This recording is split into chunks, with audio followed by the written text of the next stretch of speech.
देशभक्तों से ही देश की शान है। हम उस देश के फूल है यारों जिसका नाम हिंदुस्तान है। स्वतंत्रता दिवस की हार्दिक शुभकामनाएं। स्वतंत्रता दिवस हर हिंदुस्तानी के लिए गर्व का दिन है। वो दिन, वो माहौल जिस दिन देशवासियों के रगों में देश प्रेम की भावना उमड़ पड़ती है और उन रगों का बहता खून देश के लिए कुछ कर गुजरने का जज्बा देता है। उत्साह और उमंग के साथ आरोही टीम के सदस्य आपके सामने आज स्वतंत्रता दिवस का असल परिचय देंगे। स्वतंत्रता हर देशवासी का व्यक्तिगत अधिकार है। चलिए इस व्यस्त जिंदगी में से कुछ अनमोल पल निकालकर इस देश के नाम करें। जब आंखें खुले तो ये धरती हिंदुस्तान की हो, जब आंखें बंद हो तो यादें हिंदुस्तान की हो। हम मर भी जाए तो कोई गम नहीं, लेकिन मरते वक्त ये मिट्टी हिंदुस्तान की हो।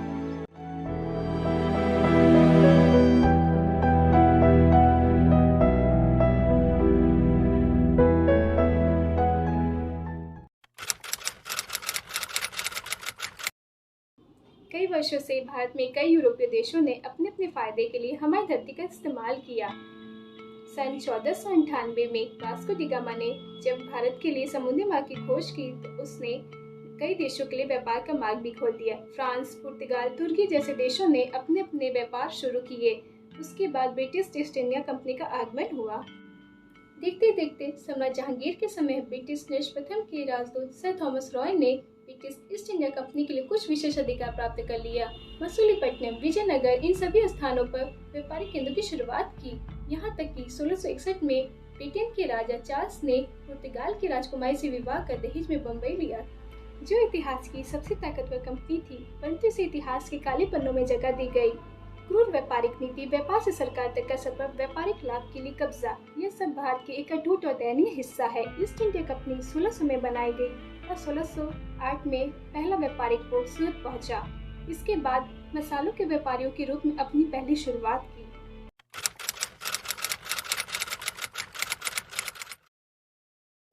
यह युद्ध नवाब सिराजुद्दौला और ईआईसी के संघर्ष का परिणाम था। यह युद्ध अत्यंत महत्वपूर्ण और स्थायी परिणाम दिलाने वाले युद्धों में से एक है। यह युद्ध भारत में अंग्रेजों की सत्ता की स्थापना का कारण बना और राजनीतिक हस्तक्षेप को भी बढ़ावा दिया। सिराजुद्दौला, जो कि अलीवर्दी खान की वजह से बंगाल के नवाब बने थे, अंग्रेजों को बंगाल में सत्ता नहीं जमाने दे रहे थे। इसी वजह से प्लासी का युद्ध हुआ था। सिराजुद्दौला की हार और अंग्रेजों की विस्तारवादी सोच का परचम बंगाल में लहराया था। बंगाल के नवाबों से जीत के बाद अंग्रेजी ईस्ट इंडिया कंपनी हमारे देश में अपना प्रभाव बढ़ाना चाहती थी, चाहे वो आर्थिक, सामाजिक या राजनीतिक रूप से ही क्यों ना हो। अपना आधिपत्य जमाने के लिए उन्होंने कूटनीतियों का इस्तेमाल किया, जिसमें से कुछ थी doctrine of lapse, subsidiary alliance, और इसी नीतियों का शिकार बनते चले गए हमारे छोटे राजे रजवाड़े, जैसे नागपुर, झांसी, तात्या टोपे, झांसी की रानी। इनकी बहादुरी की कहानियां आज तक प्रचलित हैं। यहीं से शुरुआत होती है सैन्य विद्रोह। यह सन था 1857 का, और 1857 का सैन्य विद्रोह आगे चल के समय के साथ बन जाता है भारतीय स्वतंत्रता का पहला संग्राम।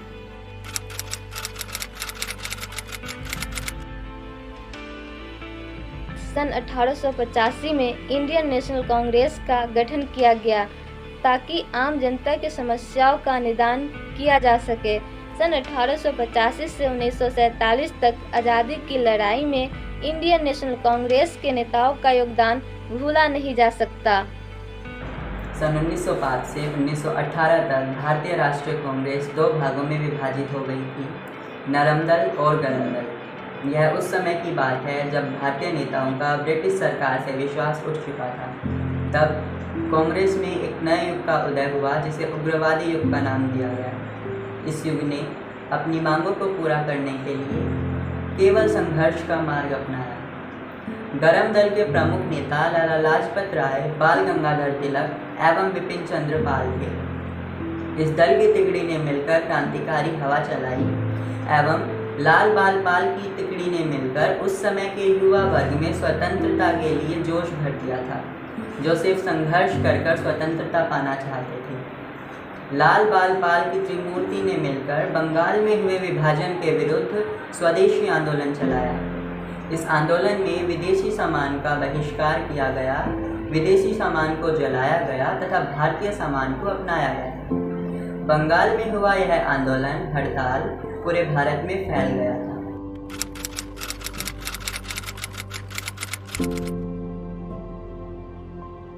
इस शोषण से मुक्ति पाने के लिए 1917 में चंपारण आंदोलनकारी राजकुमार शुक्ल ने महात्मा गांधी को चंपारण बुलाने का फैसला किया।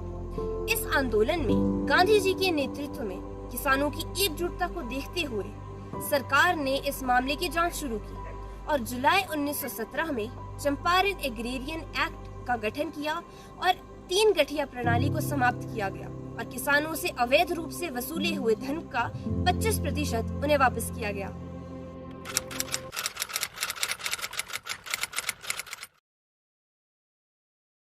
तेरह अप्रैल 1919 भारतीय इतिहास का वो काला दिन जिसने पूरे भारतवर्ष को एक गहरा घाव दिया। इस काले दिन को हम जलियांवाला बाग हत्याकांड के नाम से भी जानते हैं। जलियांवाला बाग हत्याकांड ब्रिटिश सरकार की क्रूर और दमनकारी नीतियों का एक प्रतीक है। 13 अप्रैल 1919 के दिन हजारों की तादाद में लोग बैसाखी के पावन अवसर पर अमृतसर के जलियांवाला बाग में जमा हुए। वे सभी लोग निहत्थे और शांतिपूर्ण ढंग से प्रदर्शन कर रहे हैं, लेकिन दमनकारी और क्रूर सत्ता को हथियारबंद आंदोलनकारियों से ज़्यादा शांतिपूर्ण और निहत्थे लोगों का प्रदर्शन चुकता है। ऐसा ही जलियांवाला बाग में भी हुआ, जहां ब्रिटिश अफसर जनरल डायर के कहने पर वहां मौजूद शांतिपूर्ण निहत्थे और मासूम भारतीयों पर गोलियों की बौछार कर जलियांवाला बाग की मिट्टी और दीवालों को मासूमों के खून से सुर्ख लाल कर दिया।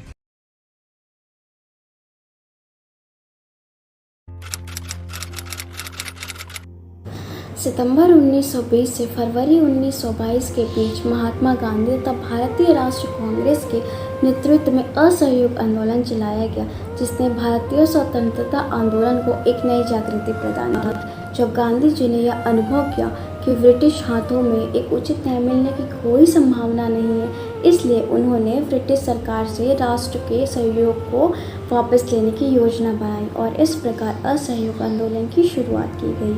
यह आंदोलन अत्यंत सफल रहा क्योंकि इसे लाखों भारतीयों का प्रोत्साहन मिला। इस आंदोलन से ब्रिटिश पदाधिकारी हिल गए।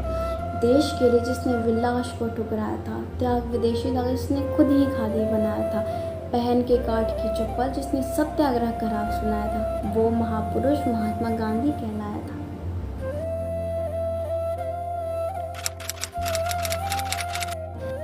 में जब देश में असहयोग आंदोलन अपने चरम पर था, उसी समय फरवरी में चौरी चौरा कांड हुआ। इस घटना से दुखी होकर महात्मा गांधी ने अपना असहयोग आंदोलन वापस ले लिया। असहयोग आंदोलन के बाद काकोरी कांड को एक बहुत ही महत्वपूर्ण घटना के तौर पर देखा जा सकता है। इस घटना का मकसद ट्रेन से सरकारी खजाना लूटकर उन पैसों से हथियार खरीदना था ताकि अंग्रेजों के खिलाफ युद्ध में मजबूती मिल सके। इस घटना के बाद देश में कई बड़े स्तर पर गिरफ्तारियां हुई, जिसमें राजेंद्र नाथ लाहिरी, रोशन सिंह एवं अशफाक उल्लाह खान का भी नाम शामिल था। फांसी की सजा सुनते ही देश की जनता आंदोलन पर ऊपर उतारू हो गई।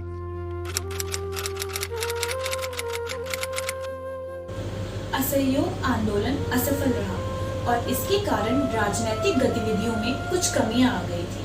साइमन कमीशन को ब्रिटिश सरकार द्वारा भारत सरकार की संरचना में सुधार का सुझाव देने के लिए 1927 में भारत भेजा गया। इस कमीशन में कोई भी भारतीय सदस्य नहीं था और इस इच्छा को मानने में भारत सरकार ने कोई रुचि नहीं दिखाई।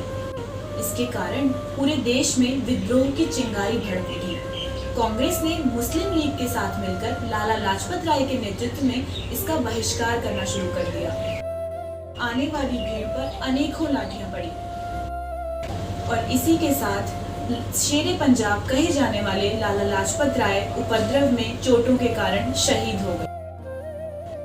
हर कामयाबी पर आपका नाम होगा, आपके हर कदम पर दुनिया का सलाम होगा।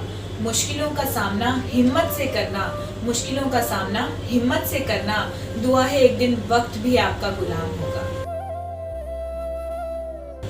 द्वितीय विश्व युद्ध के समय भारत पर ब्रिटिश उपनिवेश था, इसीलिए 1939 में भारत ने आधिकारिक रूप से नाजी जर्मनी के खिलाफ युद्ध की घोषणा की। मुस्लिम लीग ने इस घटना का समर्थन किया, जबकि भारतीय राष्ट्रीय कांग्रेस की यह मांग थी पहले भारत को स्वतंत्र किया जाए तब भारत ब्रिटेन की सहायता करे। 8 अगस्त 1942 को कांग्रेस ने भारत छोड़ो आंदोलन की घोषणा कर दी। इसी बीच सुभाष चंद्र बोस के नेतृत्व में जापान में भारतीय युद्ध बंदियों की एक सेना स्थापित की गई, जिसे आजाद हिंद फौज का नाम दिया गया। इस फौज ने अंग्रेजों के खिलाफ बहुत बहादुरी से लड़ाई लड़ी और भारत के कुछ भूभाग को मुक्त भी करा दिया।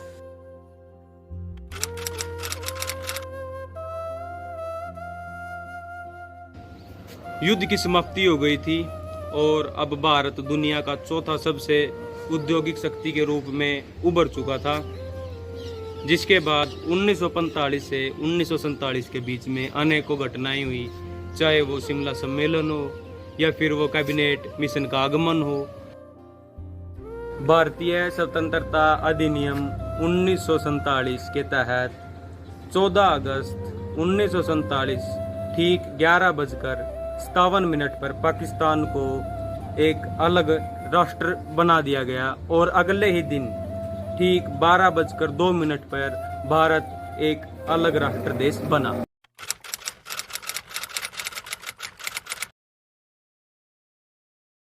जब 15 अगस्त 1947 को हमारे देश को आज़ादी मिली और विदेशी शासकों का गमन हुआ, तब हमारे राष्ट्र को एक ऐसे नेतृत्व की आवश्यकता थी जो इसे पुनः अपने पराकाष्ठा पर पहुंचा सके और हर क्षेत्र में विकास करा सके। इसलिए आज़ादी मिलते ही संविधान बनाने के क्षेत्र में काम शुरू हुआ, जिसके अध्यक्ष थे डॉक्टर भीमराव अम्बेडकर। 26 नवंबर 1949 को इसे संविधान सभा में पारित किया गया और 26 जनवरी 1950 को संविधान हमारे देश में लागू हुआ। हमने शिक्षा के स्तर पर इस प्रकार काम किया है कि हमारी साक्षरता दर 12% से बढ़कर 77% हो गई है। देश ने स्वतंत्रता के समय से ही अपने नागरिकों को मतदान का अधिकार दिया, इसलिए हमें अपनी लोकतांत्रिक व्यवस्था पर गर्व होना चाहिए। पिछले 7 दशकों में भारत ने विज्ञान और प्रौद्योगिकी के क्षेत्र में काफी लंबी छलांग लगाई। भारत ने अपने कई उपग्रह चांद और मंगल पर भेजे हैं।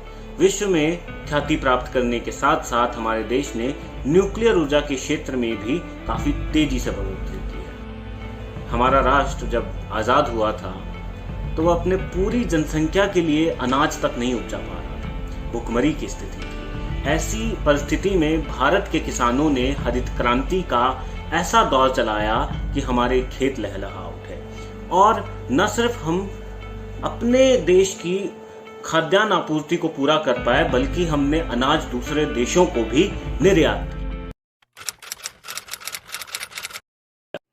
अब हम बात करते हैं अपनी सेनाओं की, जिसकी गौरव गाथा सुनकर हम सभी रोमांचित हो उठते हैं। हमारी सेना आज विश्व की सबसे बड़ी स्थायी सेना है। हमारा देश आज विश्व का चौथा सबसे मजबूत सेना बल है, जिसकी धमक हमने 1971 और 1999 की युद्ध में देखा था, जब हमारे विरोधियों को मुंह की खानी पड़ी थी। पर आज भी हम वसुधैव कुटुंब में विश्वास रखते हैं, अर्थात हमारे लिए संपूर्ण धरती ही हमारा परिवार है। इसलिए हमने कभी किसी देश पर पहले आक्रमण नहीं किया। लेकिन युद्ध की संभावना में बैठे सभी देशों को यह जान लेना चाहिए कि हमारे पास युद्ध भी है, बुद्ध भी है। वो जिसे चुनना चाहते हैं वो चुन लें। और अंत में नमन है उन माओं को जो अपने बेटों को सजाकर सरहद पर भेजती हैं। नमन है उन वीरांगनाओं को जिनकी मांग की सिंदूर इतने दिनों से इंतजार कर रही हैं। और नमन है उन बहनों को जिनकी सावन की राखियां इतने दिनों से प्रतीक्षारत हैं। और नमन है उन शहीदों को जो 129 दिन तक यह कहकर भूखे रह गए थे कि सरफरोशी की तमन्ना अब हमारे दिल में है, देखना है जोर कितना बाजुए कातिल में है। जय हिंद, जय भारत। नमस्कार, आप सभी को स्वतंत्रता दिवस की हार्दिक शुभकामनाएं। जय Hind. I wish you all a happy 75th Independence Day. स्वतंत्रता दिवस की शुभकामना। रउआ सबन के स्वतंत्रता दिवस के ढेरों शुभकामनाएं। जय हिंद, जय भारत। प्रणाम, हम अहाँ सबके स्वतंत्रता दिवस के बहुत बहुत शुभकामनाएं दै छी। जय हिंद, जय भारत। राम राम सारे भैया ना। आरोही थिएटर की ओर से 15 अगस्त यानी स्वतंत्रता दिवस की आपको हार्दिक शुभकामनाएं। মহান স্বাধীনতা দিবসের প্রাণঢালা অভিনন্দন ও শুভেচ্ছা। ഹായ്, എല്ലാവർക്കും എൻ്റെ സ്വാതന്ത്ര്യ ദിനാശംസകൾ നേരുന്നു. आपनानकु एवं आपनानका परिवारकु स्वाधीनता दिवस रा हार्दिक अभिनंदन। जय हिंद। હું તમને ઇન્ડિપેન્ડન્સ ડેની શુભકામના આપું છું. सत श्री अकाल। आज़ादी की इंसानी लख लख बधाई। जय हिंद।